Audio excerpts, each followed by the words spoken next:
दयाराम और विकास का तो दिमाग ही घूम गया था। शीतल देवी ने इतना हंगामा खड़ा किया था, आधी रात को ही दयाराम ने अपने बंदे जिया की तलाश में भेज दिया।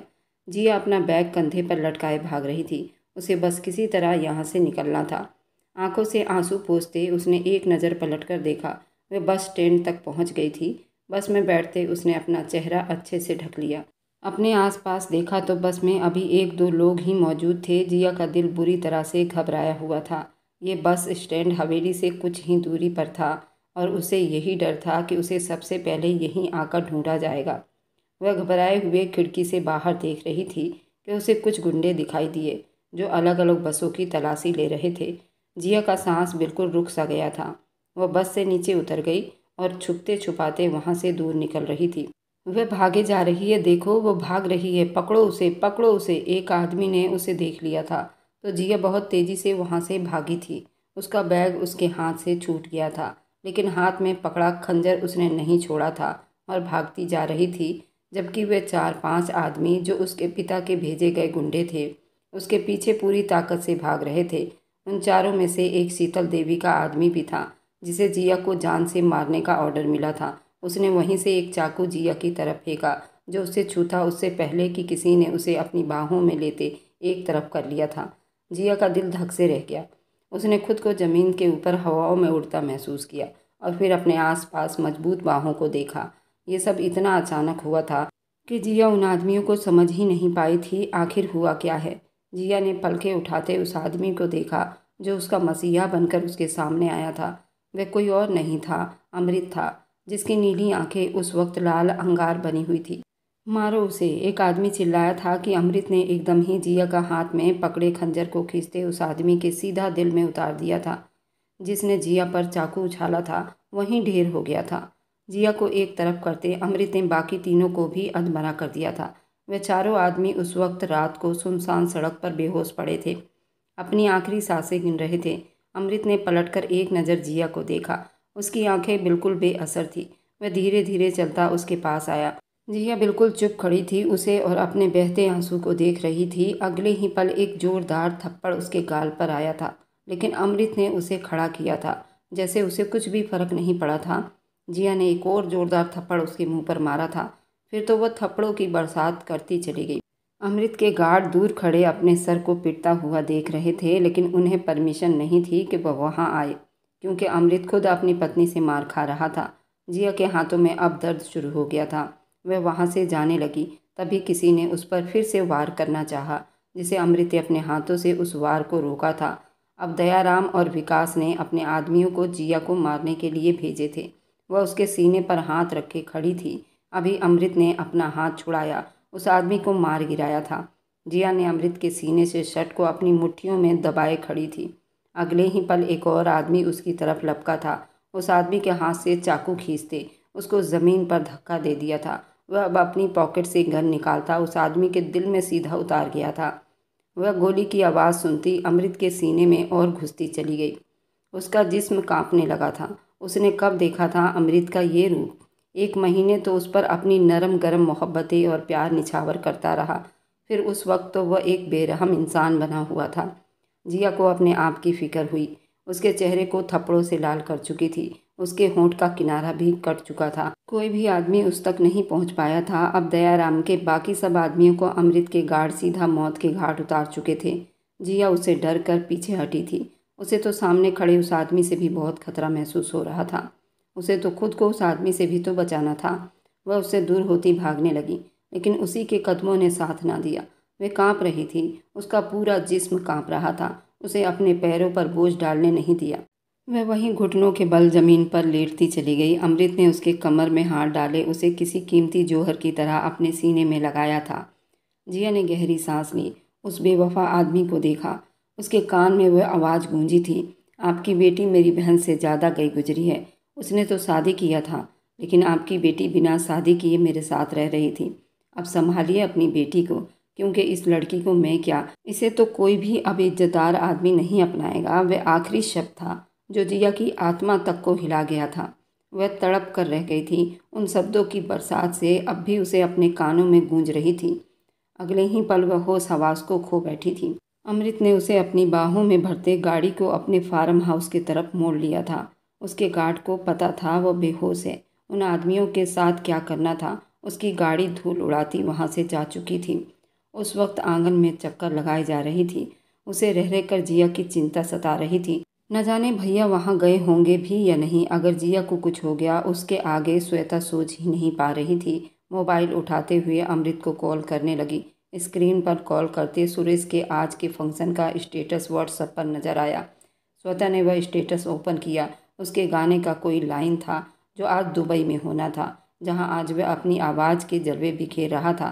सबके दिलों में अपनी आवाज़ को पिरोया करता था। वहीं दूसरी तरफ उसकी बहन जिंदगी और मौत की लड़ाई लड़ रही थी और वह अपने दुनिया में मगन था। श्वेता को सख्त गुस्सा आया था। अपने व्हाट्सएप पर चेक किया तो वह ऑनलाइन था। श्वेता ने 1 साल के बाद उस आदमी को कॉल मिलाई थी।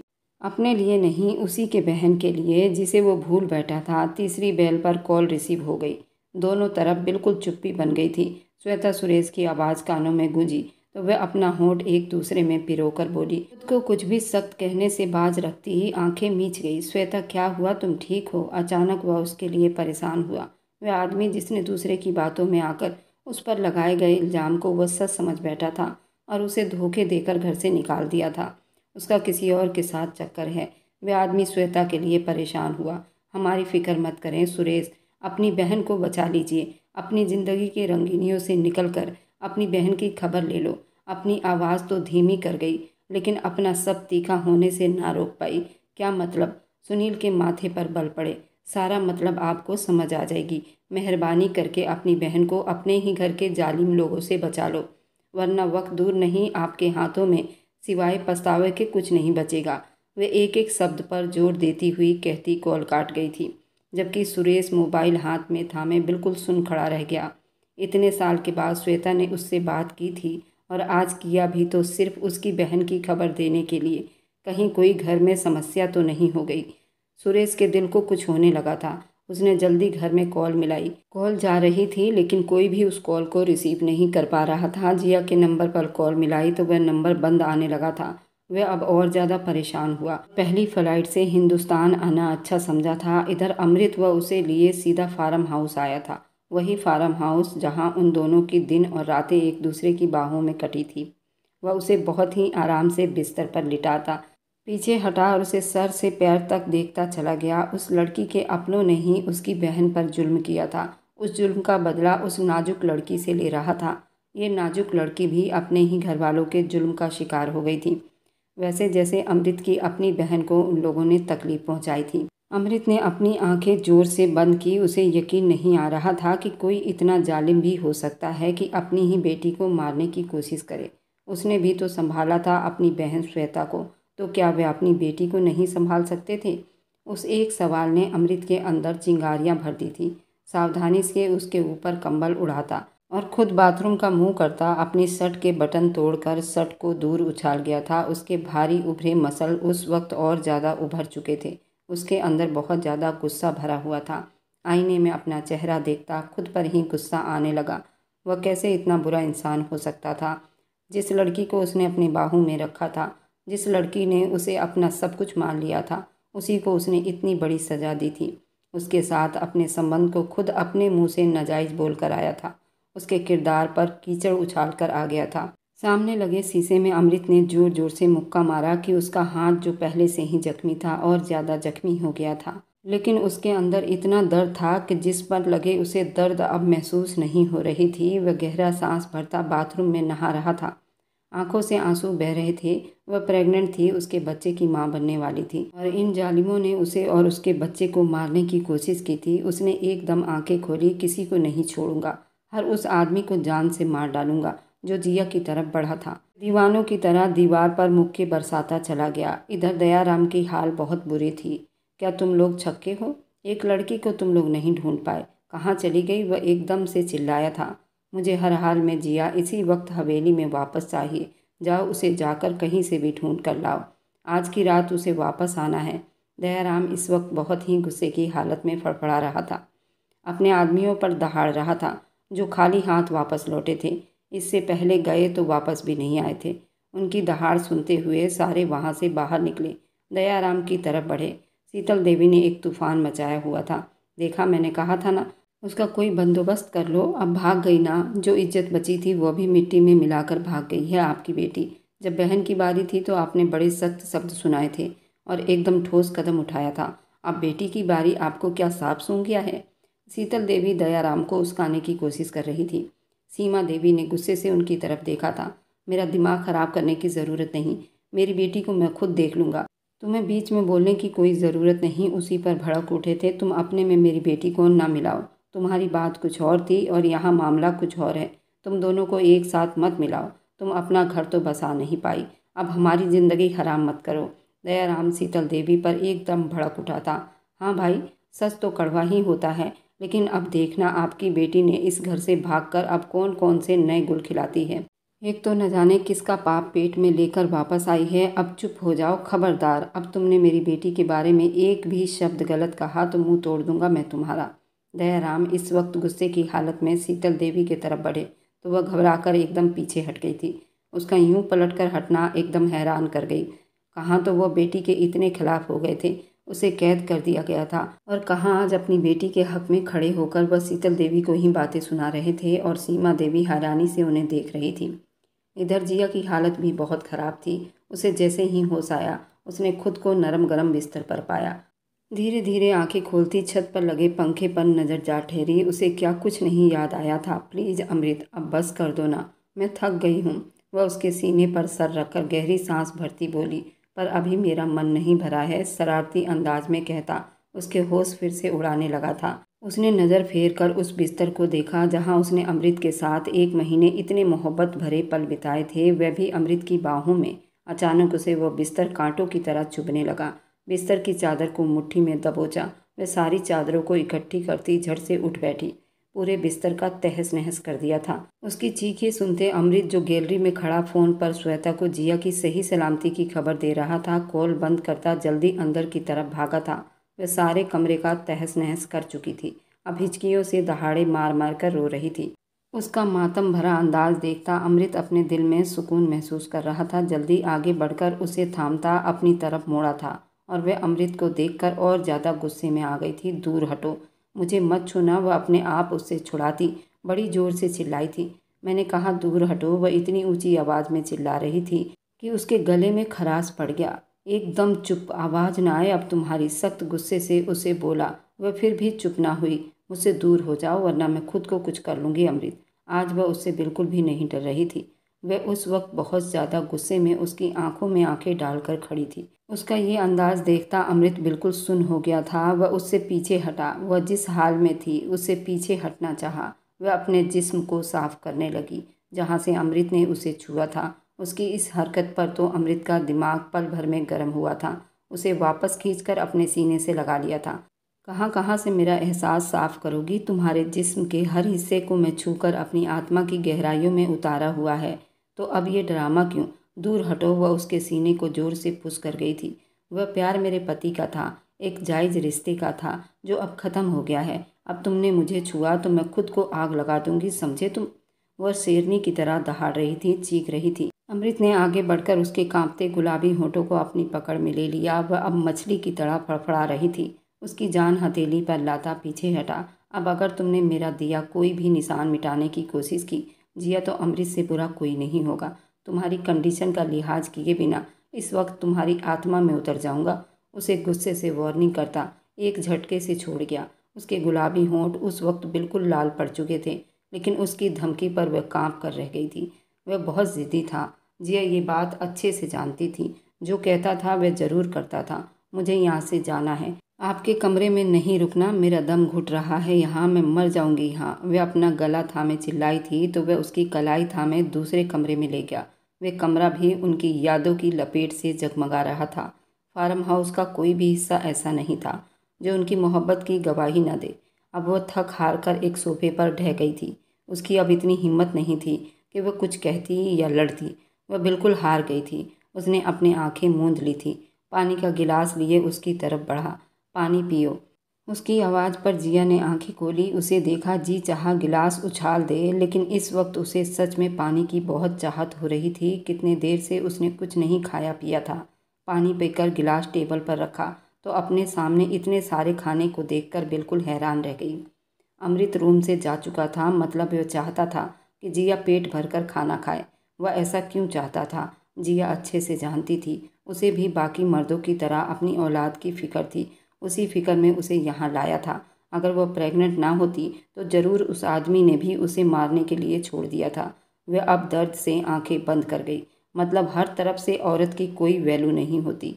वह जरा सा आगे होती, प्लेट में चावल निकालकर चम्मच भरकर मुंह में डालकर वह सिर्फ इतना ही खाना चाहती थी जितनी उसके बच्चे को ज़रूरत थी। अब उस आदमी को खाने पीने का रिश्ता भी नहीं रखना चाहती थी। वह उसके निवाले खा रही थी जिसने उसके किरदार को दागदार बनाया था।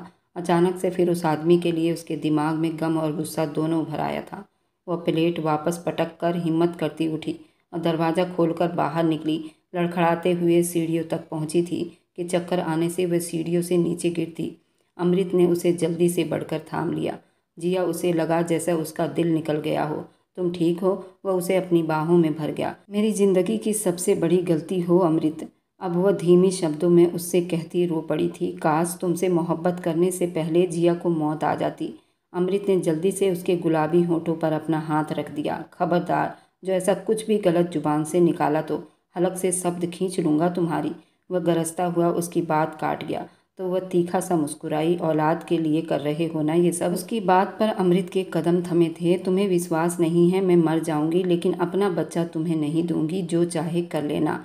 ठोस शब्दों में बोलती अमृत के दिल के टुकड़े टुकड़े कर गई थी। पर वह बिल्कुल सही बात कर रही थी। जो कुछ अमृत ने उसके साथ किया था शायद उससे भी ज़्यादा डिजर्व करता था। उसे रूम में वापस लाता, उसे अपनी गोद में बिठाया था। जिया उसका ऐसा करने पर उसे देखती रह गई थी। चावल का चम्मच उसके तरफ बढ़ाया तो जिया ने मुंह फेर लिया और उसके गोद से नीचे उतरना चाहा, लेकिन अमृत की पकड़ इतनी सख्त थी। वह उसे फिर से चावल खिलाने की कोशिश करने लगा तो उसके सीने पर सर रखकर फूट फूट कर रो दी। अमृत ने उसके कमर को सहलाया, उसे रोने दिया। शायद उसका दिल हल्का हो जाता। क्यों किया ऐसा मेरे साथ ये सब अमृत? तुमने तुमने मुझे न जिंदों में छोड़ा न मुर्दों में छोड़ा। यकीन करो, जिया उस दिन मर गई थी जिस दिन तुमने मेरे किरदार पर कीचड़ उछाला था। मर गई थी जिया उस दिन। मैंने अपना सब कुछ तुम पर निछावर कर दिया और तुमने सबके सामने मुझे बदचलन साबित कर दिया। वह तड़पा था। नहीं, सुनो अमृत, पूरा सुनो। वह हिचकियाँ लेते बोली, मेरी बुआ कहती है न जाने किस किस के साथ तुम मुँह काला करके अपने पेट में नाजायज़ बच्चे को पाल रही है। क्या मैं आपके अलावा औरों के साथ भी सोई हूँ? जिया प्लीज़ चुप कर जाओ। जिसने जो बोला सबको हिसाब देना होगा, तो सबसे पहले तुम हिसाब दोगे। मेरी इज्जत को तार तार कर दिया तुमने। दूंगा, मैं भी हिसाब दूंगा। अपने आप को सख्त सज़ा दूंगा। ये मैं पहले ही तय कर चुका हूँ अपनी सज़ा, लेकिन अभी नहीं दे सकता जब तक कि मुझे यकीन न हो जाए कि मेरे जाने के बाद तुम और हमारा बच्चा सुरक्षित रहेंगे। तब तक नहीं दे सकता अपने आप को सज़ा। उसकी बात सुनते जिया के हाथ उसके कॉलर पर ढीले पड़ गए थे। अब वो कहाँ जाने की बात कर रहा था? जिया ने खाली खाली नज़रों से उसे देखा था। खाना खा लो जिया, ये बच्चा मुझसे ज़्यादा तुम्हारा है। उसकी रक्षा करने के लिए तुम वहाँ से भागी थी ना? बस इसी के लिए मुझे कुछ साल बोलता। उसके तरफ चावल का चम्मच बढ़ा गया जिसे अब जिया ने आंसू बहाते मुंह में रख लिया। इधर सुरेश बहुत बेचैन था। कहाँ है जिया? बता दीजिए पापा, जिया मेरी बहन कहाँ है?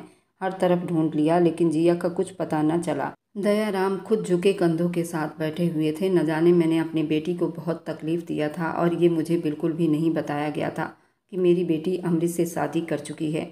अमृत की बहन श्वेता ने आकर ये सब उन्हें बताया था। वे लड़की जिसे उन्होंने घर से बाहर निकाल दिया था, एक झूठे इल्ज़ाम को सच समझकर उस पर बदचलन साबित किया था। सभी ने उसे बुरा भला कहा था।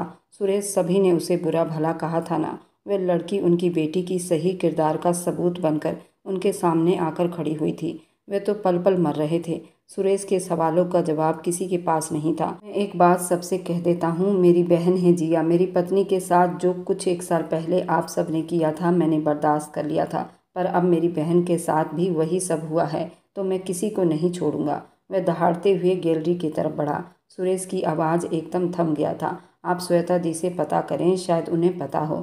रागिनी के बात पर वह अपना होंठ बीचते बाहर निकलता चला गया। अब उसका मुंह अमृत के हवेली की तरफ था। कहीं ना कहीं उसका दिल भी कह रहा था कि जिया अमृत के पास होगी। इधर श्वेता तुलसी के पास बैठी पूजा कर रही थी कि अचानक सुरेश को हवेली के अंदर आता देख बिल्कुल ठिठक कर रह गई। सुरेश उसके होठों पर अपना नाम सुनते दिल को धड़कने से नहीं रोक पाई थी। Shweta please just tell me. Jiya वह आते ही सीधा उसके दोनों हाथ थामे बड़े प्यार से उससे पूछने लगा। श्वेता ने धीरे से अपने हाथ उसकी पकड़ से छुड़वाया था। हमें नहीं पता, वह बिल्कुल सीधा शब्दों में बोली थी। तुम जानती हो वो तुम्हारे भाई के पास है, मुझे पूरा विश्वास है। प्लीज़ मुझे बता दो वह ठीक है ना, वह किस हाल में है। मेरा दिल बहुत घबरा रहा है, मैं बहुत बेचैन हूँ। यार वो बिना सहारे के न जाने किस हाल में होगी। मेरी बहन, मेरी गलतियों की भेंट चढ़ गई है। वही सुरेश आज इतना एहसास कर रहा था और जिस दिन उसकी पत्नी को बदचलन साबित किया गया था उसे तब बेचैनी क्यों नहीं हुई थी। इसी बात का मलाल लिए श्वेता का दिल बड़ी जोर से दुखा था, जैसे अब उसके अंदर सब कुछ बिखर गया हो। प्लीज़ सुरेश यहाँ से चले जाइए, जो करना है घर जाकर करें। हमें नहीं पता आपकी बहन कहाँ है। हमने आपको खबर दी, आपको वार्निंग भी दी। अपनी बहन को बचा लीजिए। श्वेता मुझे जिया चाहिए हर हाल में, हर कीमत पर तुम्हें मेरा साथ देना होगा। सुरेश प्लीज़ जाइए यहाँ से और हमसे किसी तरह की कोई उम्मीद मत रखना। जब तुमने मेरे लिए कुछ भी नहीं कहा था, अब मैं तुम्हारे लिए क्या कर सकती हूँ। मैं खाली हाथ हूँ सुरेश, मेरे बस में कुछ भी नहीं है। जिसे मैंने सब कुछ माना था वही मेरा नहीं हुआ तो मेरा कौन होगा। अब हम दोनों के बीच कोई संबंध नहीं है। Just go. वह चिल्लाई तो आंखों से आंसू बह निकले। सुरेश उसके आगे हाथ जोड़ दिया। मैं मानता हूँ मैं तुम्हारा मुजरिम हूँ, जो चाहे सज़ा दे सकती हो, पर प्लीज़ सिर्फ एक बार कह दो जिया ठीक है। वो मेरे पापों की भेंट चढ़ गई है। वह फिर से बहन के लिए पागल होने लगा था। घुटनों के बल बैठा आदमी आज श्वेता के कदमों में सर झुकाए खड़ा था, माफ़ी मांग रहा था, वो भी सिर्फ बहन के लिए। आज उसके सामने अपनी बाहें फैलाए खड़ा आदमी खुदगर्ज था। श्वेता ने मुंह फेरते अपनी आंखों में आंसुओं को नहीं आने दिया। वो बड़ी दुख से हंस दी। कितनी प्यारी होती है ना बहन। मैं भी अमृत की बहन थी, उन्होंने हमें संभाला आपके ठुकराने के बाद, लेकिन आपकी बहन को किसी ने नहीं संभाला, ना आपके पापा ने, ना आपके घर के किसी सदस्य ने। कितने दिन वह भूखी प्यासी कमरे में बंद रही, कोई नहीं था उसके पास। और फिर उसको किसने संभाला? मेरे भैया ने। जाइए आप इस भरोसे पर कि आपकी बहन सही हाथों में है।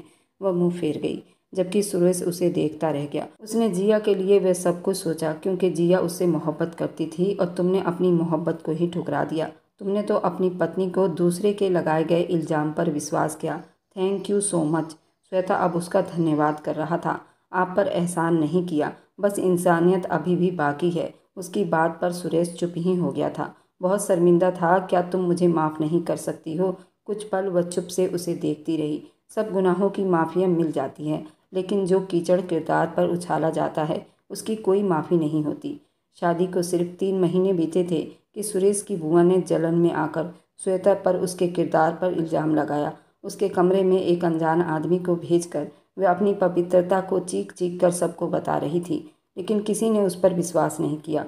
सुरेश ने उसे घर से निकाल दिया। वह सुरेश की बुआ थी। 25 साल पहले अमृत और श्वेता के पिता शीतल देवी और शीतल देवी की जिगरी दोस्त सुनैना एक ही कॉलेज में पढ़ते थे। शीतल देवी को अमृत के पिता लोकनाथ से मोहब्बत हो गई थी, लेकिन लोकनाथ सुनैना देवी से मोहब्बत करते थे और ये बात शीतल देवी को भी पता था। उस रात शीतल देवी ने लोकनाथ को अपने फार्म हाउस में अपने बर्थडे पार्टी में बुलाया था और वहाँ सुनैना भी मौजूद थी। उसने धोखे से लोकनाथ को नशे की ड्रिंक पिलाकर उन्हें बेहोशी की हालत में ला दिया था और खुद उनके साथ कमरे में बंद हो गई थी। शीतल देवी ने लोकनाथ के सारे कपड़े निकालकर अपनी प्यास बुझा ली थी, लेकिन सुनैना साये की तरह लोकनाथ पर नज़र रखती थी, क्योंकि वह उनसे बहुत प्यार करती थी। लोकनाथ भी सुनैना से बहुत मोहब्बत करते थे। सुनैना भी उसी कमरे में बंद थी जहां लोकनाथ शीतल देवी थे। उसने एक एक पल की वीडियो बनाई थी अपने कैमरे में और लोकनाथ को शर्मिंदा होने से बचा लिया था। शीतल देवी ने लोकनाथ को पाने के लिए क्या कुछ नहीं किया था, लेकिन सुनैना ने हर उस बुरी नज़र से बचा लिया था। शीतल देवी की इज्जत को भी उसने सरेआम नहीं उछाला था, वह उसे राज ही रख रही थी, लेकिन शीतल देवी को धमका दिया था कि अगर वह कुछ भी ऐसा करेगी तो ये सारी वीडियो दयाराम को दिखा देगी। शीतल देवी के पिता को शीतल देवी तब भी नहीं मान रही थी। फिर मजबूरन सुनैना देवी को वह सारी वीडियो अमरनाथ को दिखानी पड़ी, जो उस रात शीतल देवी ने किया था। वह वीडियो देखते ही अमरनाथ को अटैक आया था और ये बात वहीं दफन हो गई थी। बस दयाराम को ये बताया गया था कि लोकनाथ ने उसकी बहन को मोहब्बत के जाल में फंसाया और शादी सुनैना से की। इसी बात की चिढ़ थी और इसी वजह से शीतल देवी श्वेता पर इल्ज़ाम लगाकर उसे फंसाना चाहती थी। अगर सुनैना जिंदा होती तो ये सब ना हुआ होता। लोकनाथ भी श्वेता की शादी से पहले ही मर चुके थे। शीतल देवी के दिल में वही आग थी जिसका वह बदला ले रही थी। करीब 9 महीने के बाद अस्पताल के कॉरिडोर में उस वक्त सभी मौजूद थे। कुछ ही देर के बाद डॉक्टर ने जुड़वा बच्चे लाकर अमृत की बाहों में थमाए थे। वह दिल ही दिल में भगवान का धन्यवाद करता उन दोनों के माथे पर होंठ रख गया। जबकि वहाँ मौजूद सुरेश, श्वेता, दयाराम की फैमिली समेत सब मौजूद थे। सभी ने बारी बारी उन बच्चों को अपनी गोद में लिया था। 9 महीने तक उसने किसी को जिया की खबर नहीं लगने दी थी। खुद उसका ख्याल रखता था। उसके नफरत के बावजूद उसकी इतनी केयर कर रहा था। उसे फूलों पर, पलकों पर बिठा कर रखता था। बहुत कोशिश की थी दयाराम और सुरेश ने कि वो एक बार जिया से मिलने दे। वह उसे माफ़ी मांगना चाहते थे, लेकिन अमृत ने किसी को भी जिया की शक्ल तक नहीं देखने दी थी। अगर उस रात वह जिया को बचाने ना पहुंचता तो क्या होता। बाप भाई दोनों ही इतने लापरवाह हो गए थे कि उन्हें पता ही नहीं चला हवेली के अंदर शीतल देवी क्या छल कपट कर रही हैं। शीतल देवी ने लोकनाथ की याद में दूसरी शादी भी नहीं की थी। दयाराम के साथ अकेली रहती थी। दयाराम की पत्नी सीमा देवी को वह कुछ नहीं समझती थी। अगर वह उस दिन उसे जहर का इंजेक्शन दे देती तो आज कुछ भी नहीं बचा होता। इस सब का जिम्मेदार अमृत खुद को मानता था, लेकिन वह भी उन्हीं का डसा हुआ था। कम से कम अपनी बेटी को तो संभाल लेते, उसकी हिफाजत करते, पर ऐसा ना हो सका। लेकिन आज बच्चों की पैदाइश पर, जिया की इच्छा पर आईसीयू में जाते ही अमृत ने उसकी फैमिली को इन्फॉर्म कर दिया था। डॉक्टर, क्या मैं अपनी वाइफ से मिल सकता हूँ? वो रोनी सी आवाज़ में पूछ रहा था, जिसने इतने प्यारे 2 तोहफे उसे दिए थे। उससे मिलने को अमृत बहुत बेचैन हो रहा था। जी, अब उन्हें वार्ड में शिफ्ट कर दिया गया है, आप मिल लीजिए। डॉक्टर के जवाब पर वह 1 मिनट की देरी किए बिना अंदर दाखिल हुआ था। उसने आंखें मूंद ली थी, जैसे उसे बहुत ज़्यादा थकन हो गई हो। उसकी नॉर्मल डिलीवरी हुई थी, पर 2 बच्चों को दुनिया में लाना आसान तो नहीं था। उसने आंखें खोली तो अमृत का चेहरा दिखाई दिया। मेरे बच्चे कहाँ हैं? पहला सवाल जिया का यही था, जिस पर वह हंस दिया। सुरक्षित हैं। वह उसके माथे के साथ माथा जोड़कर गहरा सांस भर गया। दोनों की नज़रें मिली। वह रो रहा था।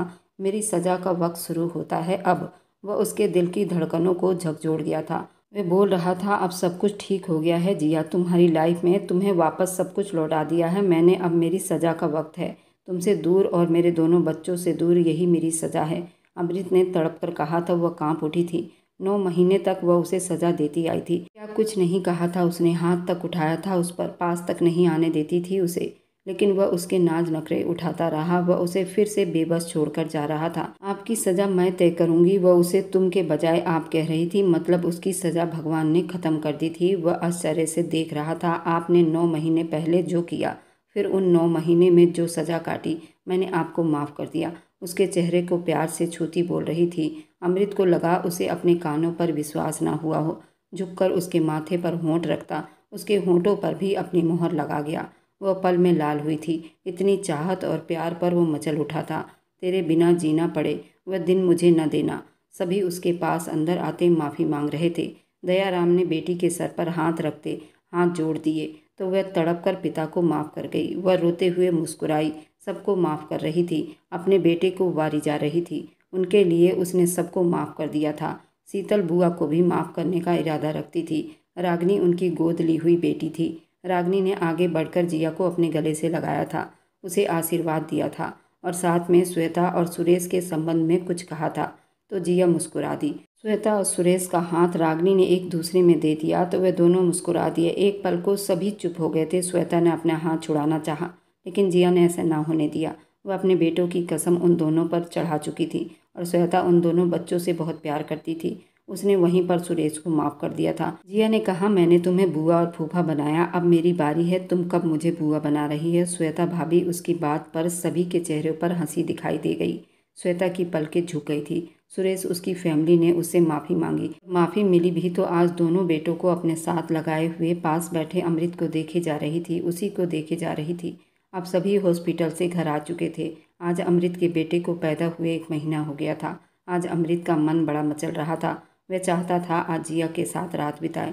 दोनों एक ही कमरे में सोते थे, लेकिन बच्चे की वजह से वो कभी एक बिस्तर पर न सो सके। आज जिया का मन भी अमृत के लिए तड़प रहा था। वे दोनों बच्चों को सुलाकर दूसरे कमरे में जा चुके थे। आज जिया उसे पहले की तरह मोहब्बत कर रही थी। वह भी दीवाना होकर उस पर बरस पड़ा था। पूरी रात वे दोनों सांस न ले पाए थे। अब श्वेता भी सुरेश को पाकर बहुत खुश थी। उन दोनों की लाइफ भी बहुत अच्छी कट रही थी। आज सुरेश और श्वेता दोनों अस्पताल गए थे। कुछ दिनों से श्वेता की तबीयत ठीक नहीं लग रही थी, जिसकी वजह से सुरेश उसे अस्पताल लेकर गया था, जहां उसे पता चला कि श्वेता माँ बनने वाली है। सुरेश के पैर जमीन पर नहीं टिक रहे थे। वह श्वेता को छेड़ता कहने लगा, श्वेता मेरी मेहनत रंग लाई है, देखो मैं बाप बनने वाला हूँ और तुमको मैंने माँ बना डाला, तो क्या इनाम दोगी मुझे, बताओ श्वेता। वह शर्माकर उसके होंठों पर अपना होंठ रख गई और कहा कि यही तुम्हारा इनाम है। सुरेश कहने लगा, ये तो बहुत तगड़ा वाला इनाम है, तो आज रात तुम मुझे इनाम देकर खुश करोगी। घर पर सबको पता चला, सारे बहुत खुश हुए। जब रात हुई तो श्वेता खुद उसे इनाम देने पहुंच गई थी। आज श्वेता ने खुद ही शुरुआत की थी, जिसे सुरेश पागल हुआ था और दीवानों की तरह उस पर बरस पड़ा था।